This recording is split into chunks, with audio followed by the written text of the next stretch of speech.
Bonjour, ici Francine pour les carnets de Francine. Hier, je me suis couchée en demandant à mes guides quel serait le sujet de ma capsule demain. Et ce matin, je me suis réveillée en pensant à mon frère Michel, qui est décédé, mais je me suis souvenue qu'à un moment donné, mon frère Michel, ça déplaisait un peu à un moment. Les amis qu'il y avait, le fait qu'il fumait un peu de la Marie, puis, il allait jouer au pool avec ses amis et ma mère disait tout le temps: «Michel, si tu changes pas, heu, tu vas aller pensionnaire. Je t'envoie dans un collège» et elle le faisait pas. Puis elle disait tout le temps: «Michel, je te le dis, tu vas t'en aller pensionnaire». Et à un moment donné, moi et ma sœur, on était un petit peu, tannés de l'entendre tout le temps répéter. On disait à maman: «Tes paroles là, c'est Michel, ça l'énerve pas pantoute, tu le fais pas. Fait qu'il changera pas, tu l'enverras il sait que tu l'enverras pas pensionnaire.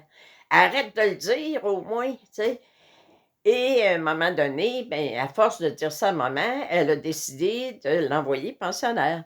Et je me souviens, c'est moi puis ma sœur avec nos conjoints de l'époque qui sont allés le mener au collège, puis il pleurait, puis, 2 semaines après, on avait le droit d'aller visiter. Encore là, c'est nous autres, moi puis ma sœur qui est allés parce qu'on disait: «Maman, on va le sortir de là» et là, il pleurait, puis «Sortez-moi d'ici», puis je pense qu'il a été pas plus qu'une année là-bas, mais il s'est tellement ennuyé, il a tellement pleuré, en tout cas, il a développé une maladie de peau. Alors, il y avait beaucoup, beaucoup de boutons partout où c'était, mettons, en arrière des genoux, partout où il y avait de l'humidité, il y avait beaucoup, beaucoup de ces boutons-là.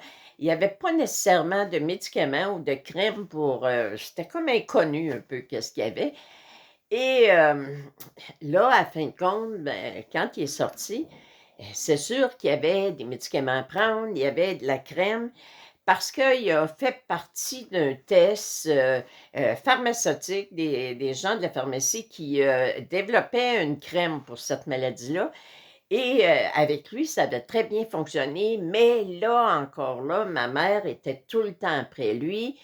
«Michel, est-ce que t'as-tu mis ta crème? Michel, as-tu pris tes médicaments? Michel» et là, je me disais: «Mais mon Dieu, elle va-tu arrêter? Que c'est un adulte, qu'elle donne la responsabilité, tu sais, c'est sa vie, c'est sa peau, c'est ses affaires» et c'est sûr que le fait de l'avoir envoyé pensionnaire, d'avoir convaincu maman quasiment de le mettre pensionnaire, qu'il revienne avec cette maladie-là, c'est sûr qu'il y a beaucoup de culpabilité qui a entré en moi.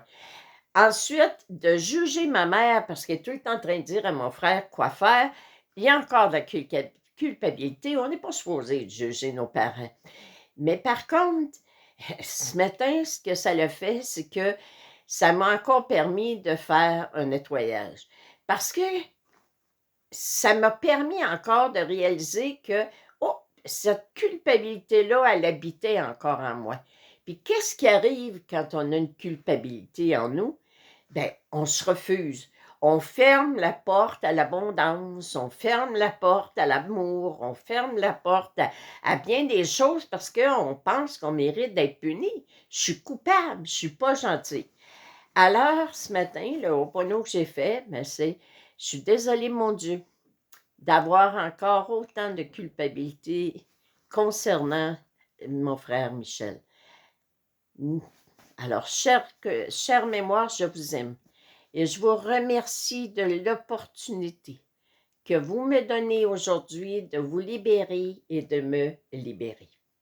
Cher Dieu, je te demande de nettoyer et de transformer en pure lumière en moi toutes les mémoires conscientes et inconscientes qui habitent en moi puis qui empêche mon plan divin de se réaliser. Alors, je suis désolée d'avoir autant de culpabilité à l'intérieur de moi. Merci, mon Dieu, de m'apprendre à reconnaître que je suis une personne humaine qui agit au meilleur de sa connaissance et qui fait les choses par amour. Alors, merci mon Dieu de m'apprendre à m'aimer et à me pardonner. Alors, si vous, ce matin ou aujourd'hui, vous découvrez qu'il y a quelque chose que vous vous reprochez, quelque chose qui est arrivé que vous vous reprochez, reconnaissez que quand c'est arrivé, vous avez agi au meilleur de votre connaissance. Pardonnez-vous, aimez-vous, prenez ces mémoires, jetez-les à la poubelle. Elles ne sont pas nécessaires pour votre plan divin. Merci, je vous aime. Soyez amour et pardon pour vous-même.